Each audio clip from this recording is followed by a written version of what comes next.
part of the 16th edition of the India Digital Summit with the theme Supercharging Startups, supported by the Ministry of Electronics and Information Technology and the NITI Aayog. We would like to thank our digital financial management partner, EaseBuzz, conversational messaging partner, Gupshup, session partner, GoQuick, gold partners, Yellow AI, Manorama Online, and Blink Digital, and silver partner, ShareChat.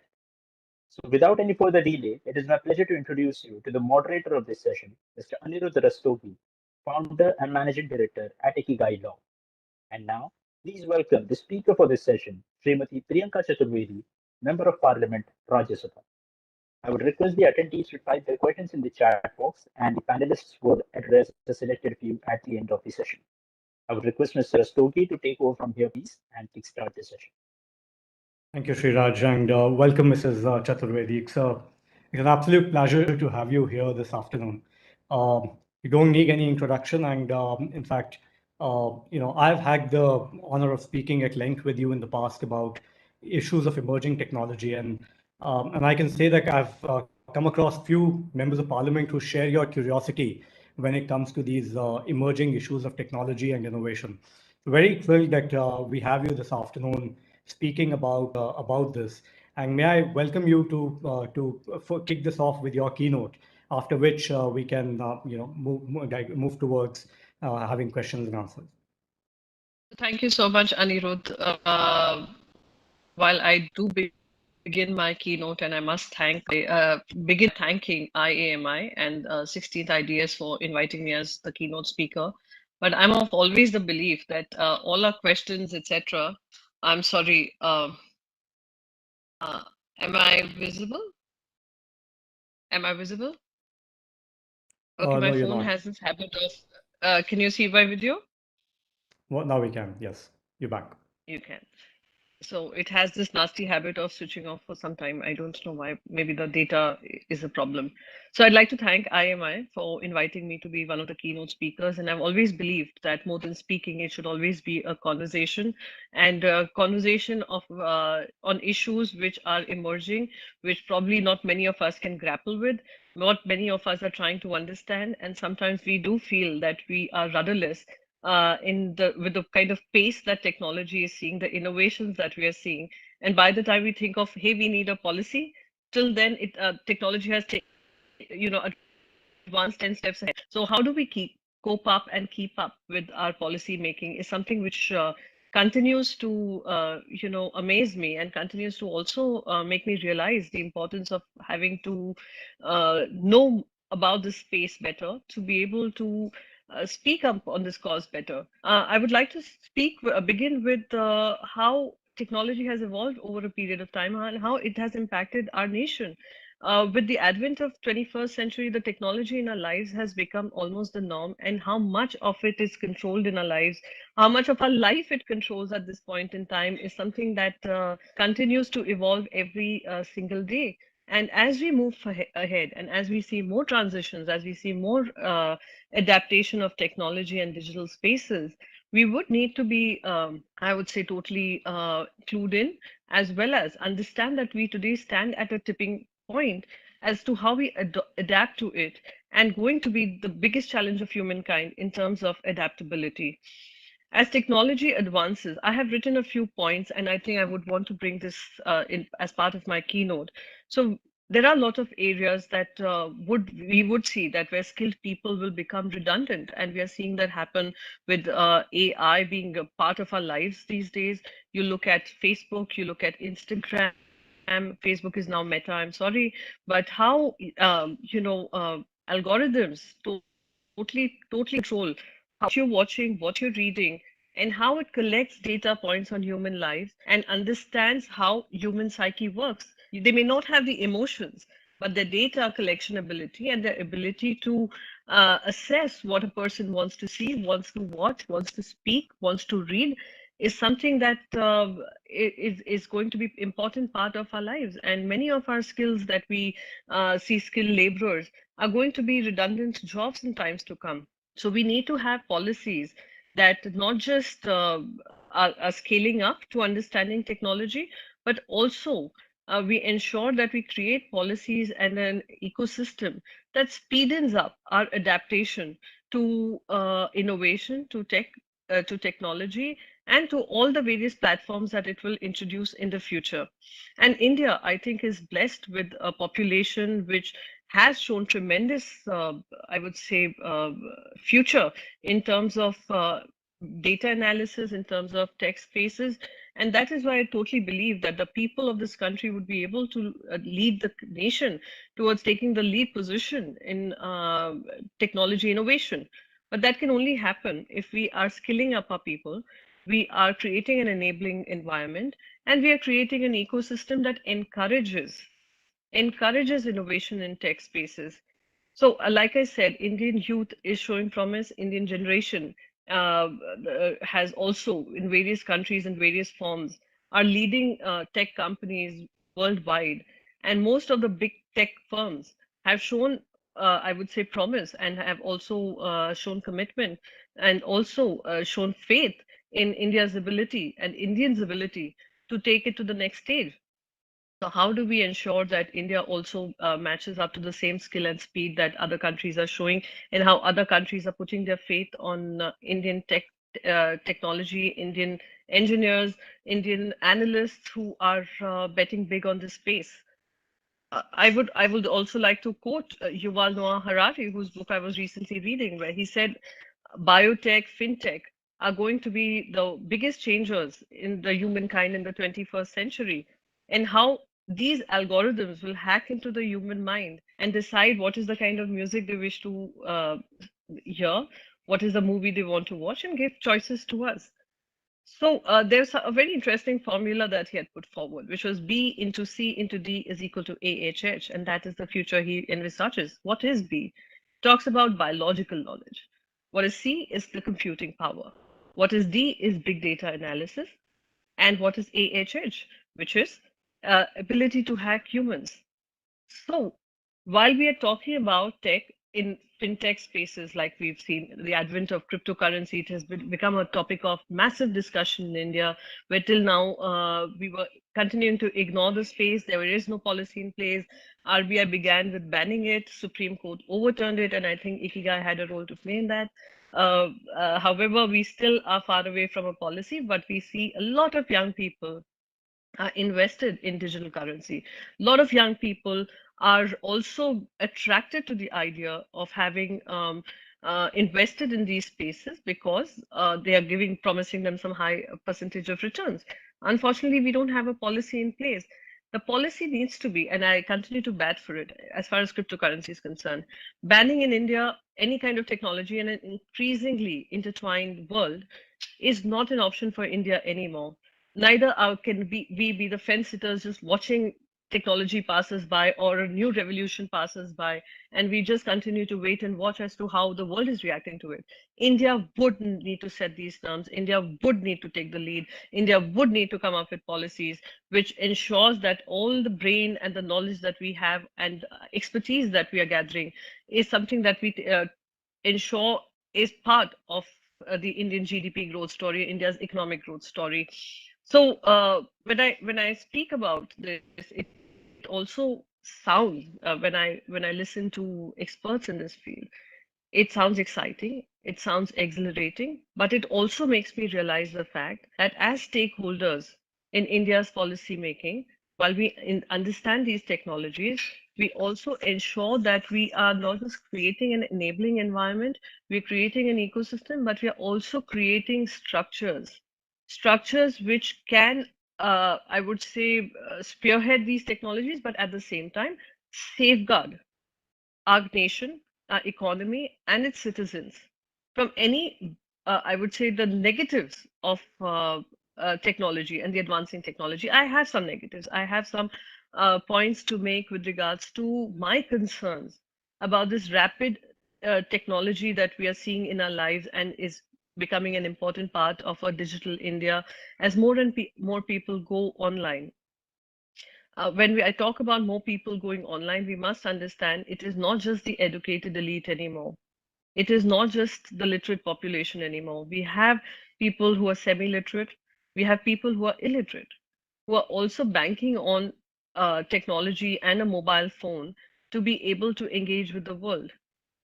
And when you give them a mobile in their hand, when you give them an open world and an open domain to do what they want, how they want, we are also, we need to keep in mind that we are creating frameworks that safeguards them from any negative thought processes, any radical ideas, or any ideas that can cause disruption of the wrong kind.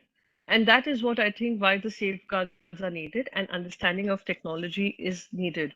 Now, in terms of policy and how startups and innovations can do well in the country and what really needs to be done, for example, Maharashtra has shown the capacity to be able to do that and understands that fintech, biotech are the next big areas for India to move forward. And even green tech. Green tech is something that we are looking big on.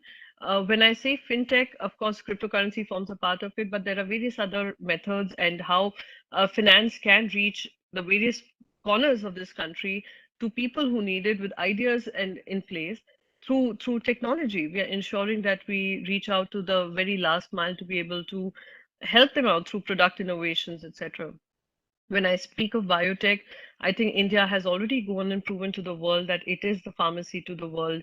Our vaccines have ensured not just India uh, rides through this entire uncertainty of COVID, but we are also amongst those countries which has very open-heartedly given away vaccines to various countries, which it could help coming back to normalcy faster. So we do understand the responsibility, and with minds that are good with tech, we should be able to do better at these spaces. What are some of the policies that Maharashtra government has introduced in terms of tax breaks, tax incentives? They've done ease of doing business, where need of licensing of various, there are various licenses that used to be expected out of startup companies. We have brought that down. We have also ensured that they have a unified space to come and seek whatever help and support that they're seeking from the government. Permissions are accelerated.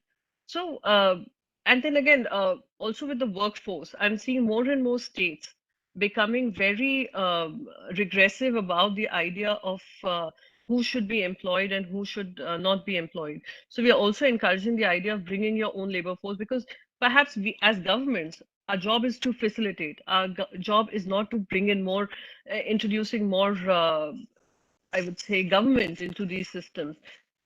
Tax breaks, registration fees, stamp duties, etc., something that can totally kickstart and move forward this entire concept of young minds wanting to explore the idea of creating their own startups. When we talk about Atmanirbhar Bharat and we talk about Make in India, this is one massive component that we have to nurture.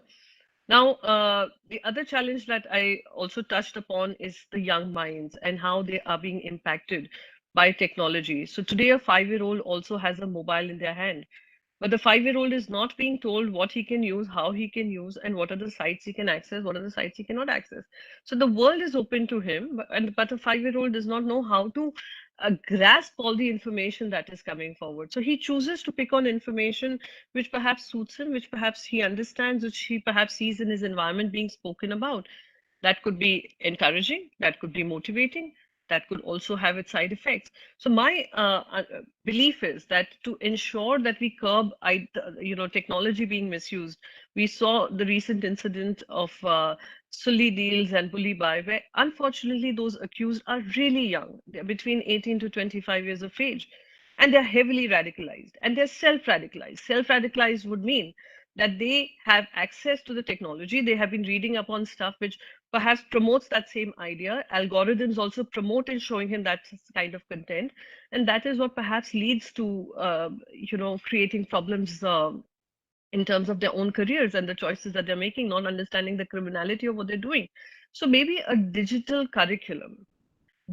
discourse curriculum needs to be introduced in our schools, and I'm going to be batting for it through a private members bill on how we can ensure that while we talk about environment, we talk about women's rights, we talk about women's spaces, we also create a curriculum which brings in the new civic order of digital societies, because digital societies is the way forward. and how do you conduct yourself in digital society? So we have the norms, we understand, we've created these laws, we've created a mechanism to for addressal of things that happen in real world. But more and more people are going online and digital societies are a reality. We would need to have also a civic space, a civic understanding on behavior in these on these platforms. So with this, I would like to end my keynote speech with, but with ample belief that as we go digital and as more and more people go online in India, we are only going to see more innovations in this space, and policies, like I'm hopeful, will be on the in the tune of enabling these environments rather than discouraging these environments. And we need to understand, if India has its strength, it has to play to its strength, and digital space and tech is definitely one of its strong points. I believe in a strong idea of Atmanirbhar Bharat, and I'm very certain the more we head and create enabling environments, we'll be able to take that forward in digital spaces too. So let's bet on our strengths and also understand the weaknesses of these strengths and work on them and work to plug those loopholes. Thank you so much for having me, and I look forward to the conversation.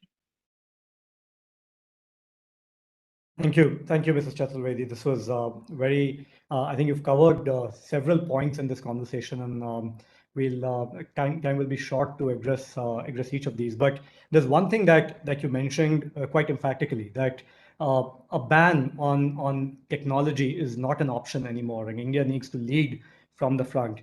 I've made a career challenging government bans in technology. The most recent was the ban on cryptocurrencies in 2018 by the RBI. And I would, from a little bit of experience of that, just want to say that very often, unfortunately for the regulator, there are few options on the table, right? So when a regulator is trying to deal with a new technology or a new business model, they either have they can either choose to abstain from regulating, because that's sometimes one convenient. Sometimes it is just too premature for a regulator to try and address every single new technological development, and that's what we see what a regulator does very often. The second option is they go ahead with a ban because it's again convenient. It is that I, as the regulator, have now saved my back. I have banged, and if you as a private actor go ahead with it, your problem, not mine. And a third is, of course, to invest the time and resources in developing a regulatory framework, right? And that, of course, comes with, it's a function of state capacity to regulate. That doesn't come easy. It is not a problem limited to India. I think all regulators across the world struggle with that. What I want to ask you is that how does one strike, how as a policymaker would you look at this problem? How does one make it easy for a regulator to actually go ahead with the third option early in time, rather than trying to develop a regulatory framework when it is much later in time, when the problem has already become amplified and it's clear that there's no way ahead but to regulate? So, what is a policymaker's solution to solving for this? My belief is that before it comes to a ban, etc., we need to understand. How does one understand? One understands when you also keeping an eye on how the world is shaping up and how people are viewing at new areas of job creation or new areas of entrepreneurship. And it was staring right at us in the face, whether it is, big influencers talking about it, the market proportion increasing by leaps and bounds. We are talking about blockchain. Along with blockchain comes the crypto model, the NFTs, etc., was something that was staring at us in the face. So regulators need to be more nimble, more agile, and more facilitative in their thought process. So if there is a limited understanding of the space, I would hope that they would encourage more stakeholders coming and discussing with them and making them understand the process, making them understand how things work, perhaps reaching out to other countries. For example, you enjoy a great relationship with America, you enjoy a great relationship with Singapore, you enjoy a great relationship with UK, Japan. You can perhaps have information exchange. And then once you've processed everything, and depending on how you look at the India scenario, then taking a call. Unfortunately, we have a situation where we want to, just like you said, safeguard our backs, and what happens in the future will be dictated on the basis of how big an issue it becomes in the country. India cannot afford that anymore. India would need to take very proactive steps in emerging spaces, emerging technology. If it has to look at job creation, it has to look at new business ideas, new business models. Manufacturing may not be such an important forum for creating jobs anymore as it would have been earlier. So you have to be more proactive. How does one become more proactive? By gaining more knowledge of it. So my belief is that our regulators, our bureaucracy, our people in political spaces who are ministers, who are running the government, they need to proactively engage with the rest of the world to understand what are the emerging trends and emerging trends impacting our nation, and how we can A, safeguard, B, create an enabling environment, and also creating an ecosystem that would address these emerging technologies and emerging spaces. Absolutely. I think, and what interestingly I've seen comes in the way of a regulator acting proactively is very often the question, but why? What is the utility, right? So I've seen this question come up 7 years ago when we were first staring at at this prospect of having drones flying in the air. And the regulator was very often asking, but well, isn't it a toy that you use to photograph for photography at weddings, right? Which, to be honest, was the truth at that point in time. But it is not the regulator's question or your or my job to ask what a technology is capable of doing, even if it is just for somebody's entertainment. Let the market decide. Very often we get caught in that question of utility. Is it really worth my time? When the regulator's job is essentially to, one, of course, address risk, but also allow people to do what they want to do so long as it's not causing larger public policy challenges for the society. In with that, I want to ask you that of late we've seen that a lot of parliamentarians have jumped onto the technology and innovation bandwagon. We've seen, and this is a great sign. I mean, in the parliament we had a lot of discussion around crypto and blockchain in the last session, around data, around so many other new technologies and business models. What is changing? What really is, because the regulators are not showing as much enthusiasm, but I see a lot more interest in the parliament. So what's really happening here? I think because parliamentarians are more in touch with their constituencies, they do understand, and they're engaging a lot more with the trends, the emerging trends worldwide. They engage a lot with public representatives from overseas. So they understand that the most important thing that they understand is the need to create opportunities.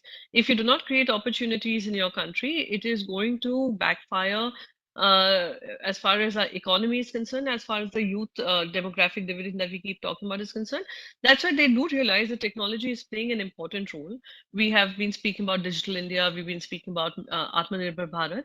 How do we ensure that all of them merge flawlessly to be able to find solutions? While I do totally agree that it should be market driven, but I also have concerns about such market driven ideas, that what looks very attractive to businesses may not really be attractive to those who are invested in these businesses, especially those who are coming from individual consumer basis.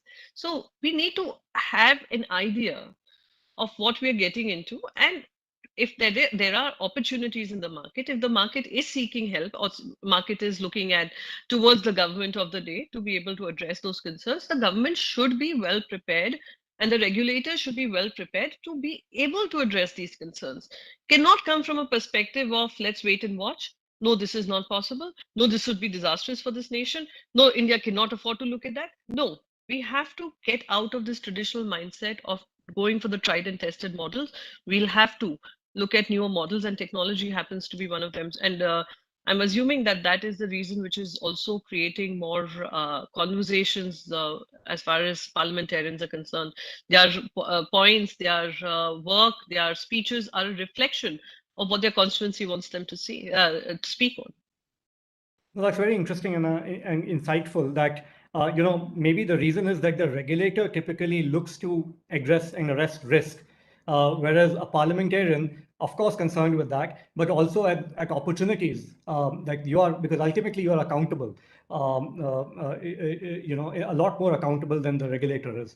And when we are talking about technology, I think it is very much that striking a balance between the risk and the potential, which should be the objective of technology regulation. Ma'am, you were also a member of the committee that worked on the Rajya Sabha report on attracting investment in a post-COVID economy. And it was a very comprehensive report on the subject. What were some of the suggestions from this report that you believe are relevant to boosting our startup and innovation economy? So as far as startup and innovation was concerned, we were also very clear after having multiple stakeholder discussions that we need to create an enabling environment which the ease of doing business that we continue to speak about, whether it is incentivizing the space, whether it is also offering tax breaks, minimizing, which I think I kind of touched upon what Maharashtra government is doing. A lot of it found space in the final report that was created after multi-stakeholder discussion, that we need to create an enabling environment. We need to have compliances which are easy to adhere to. It doesn't discourage people to get into this space, where we create an enabling space for them in technology, labor markets, to be able to look at land, to look at various other parameters. So if they can't create, some kind of SOPs for them, so that it encourages and motivates, and more importantly, also to encourage more women to look at getting onto these spaces, to be able to also be equal stakeholders on these platforms. So those were some of the ideas that we discussed, and they have found a way into the report.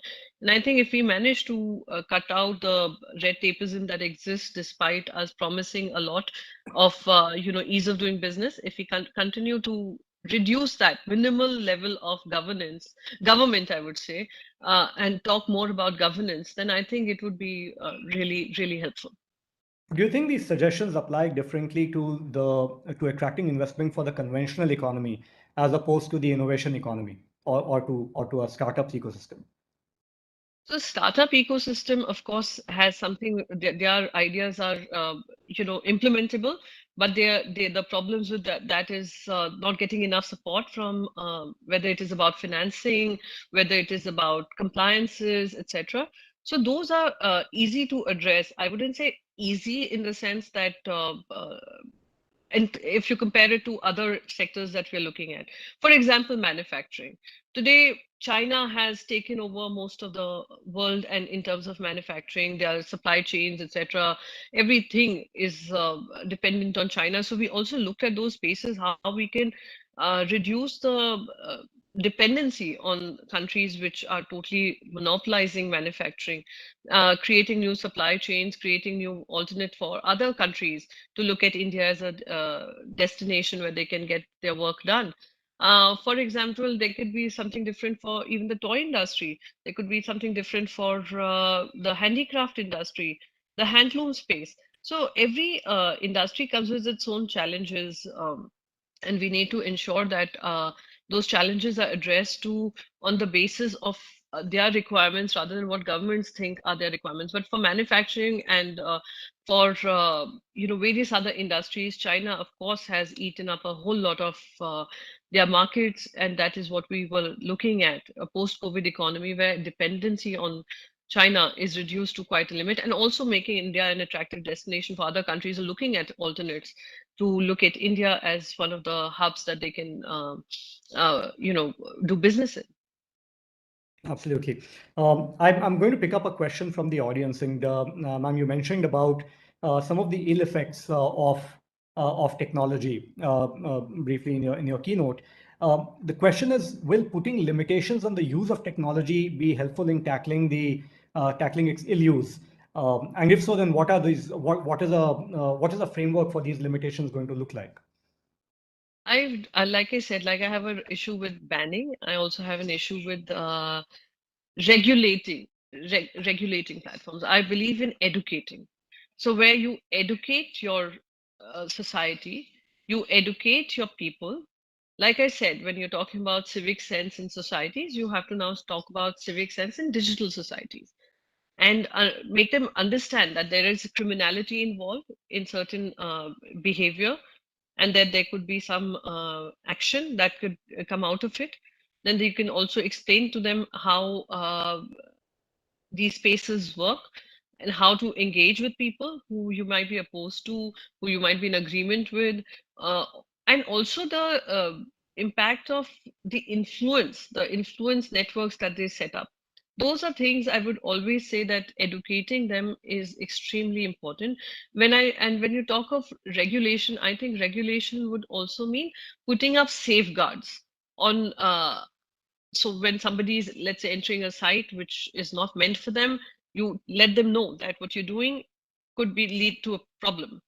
Creating such kind of safeguards, having multiple conversations, making it part of your syllabus, making general awareness videos that can be played out on various platforms.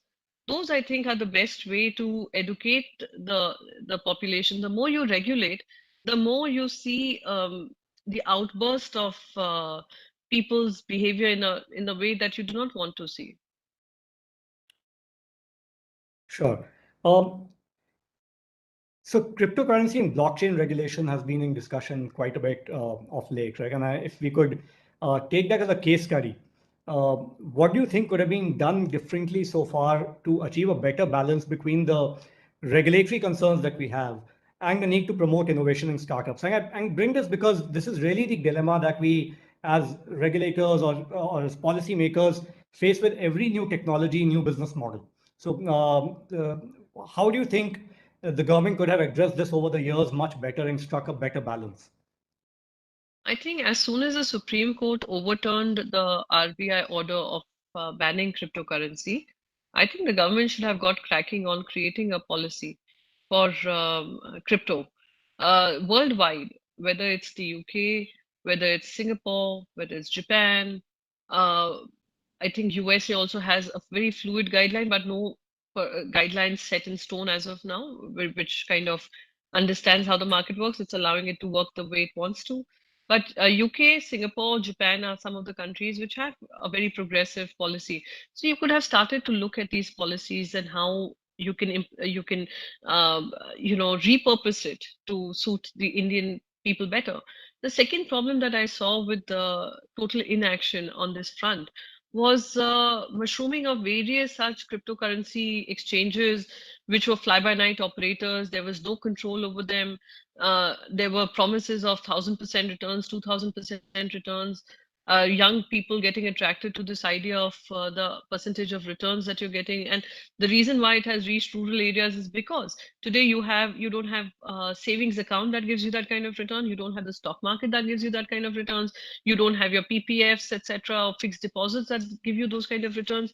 So they start to sound attractive to them, and then keeping at the threshold level at as little as 100 rupees, I think, is also a bit of a challenge. So those are challenges that the government should have envisaged, and also creating a tax model for them is something that they could have perhaps looked at.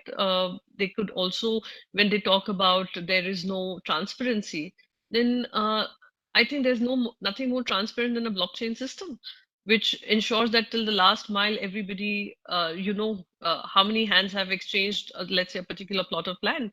So, and in terms of ownership. So transparency is there. It's just the mechanism that needs to be put in place. But it's still, I would say, while the market has increased exponentially, we need to create a very fluid framework which regulates in a sense where you have these trade exchanges who are registered. We do not have retail investors who are taken for a ride, and also creating a system where we promote innovations in this space. So NFTs are big. How NFTs are functioning is something that and how they're valued is also something that can be a case study for the government to look at. Certainly. Very, very often in this, we say, we say this partly jokingly that the Indian startup ecosystem exists, despite the government, and not because of it. How important do you think then is the role of the government and policymakers in kind of creating a startup ecosystem, building a startup ecosystem for the country? I think governments need to understand their role in the coming times and the future would be that of being just facilitators. Minimum government is what how these ecosystems work. This is how the youth is looking at it, that you give us a broader framework and guidelines. Do not interfere in our everyday understanding of how business should run or how innovation should happen, and do not reduce us to just what you think is innovation, you think is tech space, and innovation on in these spaces. So as we move forward, every political party would need to understand that create facilitative networks, you create facilitating systems, you create a pro-business environment, and that is job half done for you. You'd always look like a success story if you allow those who are in these businesses to thrive on the basis of your policy frameworks, which is minimal government interference. That is when I think we will see these spaces really grow to their true potential. And you're right, most of the businesses that I see in this space always continue to say we continue to thrive irrespective of the government which is in power and irrespective of their understanding of this particular space. So that I think is also an ode to Indian business stories over the years. I'm also very curious. You mentioned about a private member bill that you are contemplating, and I don't know in how much detail you want to talk about this yet. But it would be lovely if you would like to touch upon somewhat. Does it at least the broader contours of how you think that that a legislation can actually help solve for what is increasingly a very big problem for all of us. So, while technology has been an enabler for many, it has also disempowered many into silence, especially these media platforms, social media platforms that we see. But it is also, like I said, when I say private members bill, is not in terms of per se legislation. It's just like how you educate when when you bring in sex education into the curriculum. You're talking to people about the good touch, the bad touch. It's as simple as that. In digital spaces, you are telling them what is good and how to use technology better, and also the bad part of it, which is that if you are anonymous, you're hiding behind handles, and you are using abuse, you are trying to silence people, you're bullying people, and you're indulging in some kind of criminal act, that there will be a price to pay. So introducing that into your education system, where young minds who will be, like I said, 5-year-olds have a phone these days. Unfortunately, because of COVID, we have seen that increase, those numbers increase leaps and bounds. Children haven't seen the four walls of a school. 2-year-olds who were born during COVID have perhaps not even seen how the schools look. All they know is a mobile phone giving them the education that they are supposed to be having at 2 years, 3 years, 4 years. So if they have those technologies enabled on their phones and they have access to phones, then how to use these spaces is something which it's still evolving. The bill that I'm looking at, and how we can just sensitize an entire generation which is going to be on these platforms, and understanding that there could be the literate population, the semi-literate population, the illiterate population, and more importantly, I think we see this in the real world too, where women, 50% of India's population continues to be the lowest participants in the labor force market in terms of the misogyny and sexism that prevails. But we are talking about it. But in the digital spaces, it becomes more pronounced simply because it is easy to hide behind identities and just continue to um, behave in a particular manner. So I think if we look at all these aspects, whether we talk about women, we talk about minorities, we talk about those who are less empowered than most of them, we need to also keep in mind that it is an inclusive digital growth story than that which is exclusionary in nature. A lot of this, a lot of thinking is happening around these issues and evolving, and definitely something that requires our immediate attention. You've commented previously, ma'am, on Indian unicorns and startups flipping to other countries, moving their parent companies outside of India. And while, of course, something that is concerning, I believe a lot of this happens on the back of investor demand. Foreign investors typically, and let's not ignore that foreign investors are a big source of money, capital for a lot of technology ventures in the country, are unwilling to assume risk of litigation in India. Right. And if you ask me, that does, at some level, it does sound like a valid concern that any foreign investor would have. What do you think can be done, or if should be done about this? I think the most important part would be to have a conversation with these stakeholders and these unicorns as to what is making them move out of the country. What are the drawbacks that our country has, which is leading them to move towards other so-called safer destinations or destinations where it's easier to do business? I think that is where the answers lie. When we talk about a drain, I remember in 2014, it was spoken a lot that a lot of our talent goes abroad. But everybody knows the answer. Why is our talent going abroad? It is going abroad because A, lack of opportunities, B, lack of educational opportunities, and lack of ability for them to maneuver, their course that they're planning to do. So today, if I think I'm doing very well as a chartered accountant, for some reason it's in my head, but I may not be such a superstar when I start studying in that particular field. So how flexible is our education system?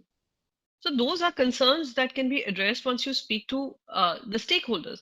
Now, I totally understand that there could be a lot of pressure coming from those investors who are not based in India and they fear litigation. Nowadays, we also have the very woke and cancel culture that is in place. That the minute they see something which is or some celebrity who's endorsed their product or endorsed their so-called company gets says something which is out of turn, then we go into this entire cancel culture mode. So those are issues that definitely we need to understand, that our politics has to stay out of our governance as far as businesses are concerned.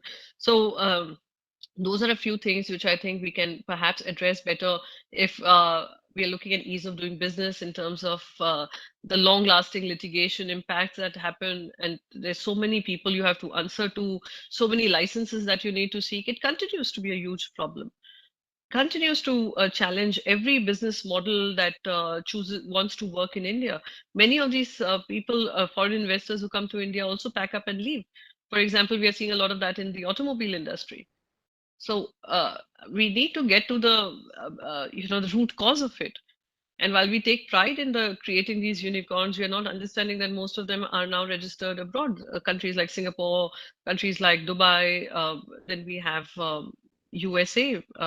That is another place that they move to or are headquartered in. So I think this is something we should be concerned about and trying to find answers to.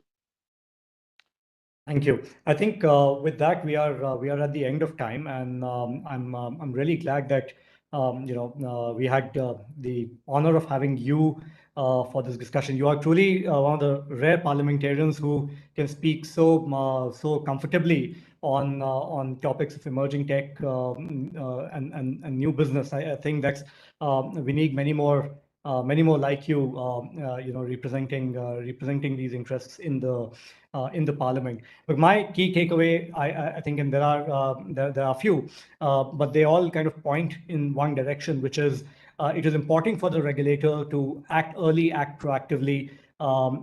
Yes, regulatory capacity needs to be built out, but that can only be built out with having stakeholder consultations, not kind of keeping to oneself and just it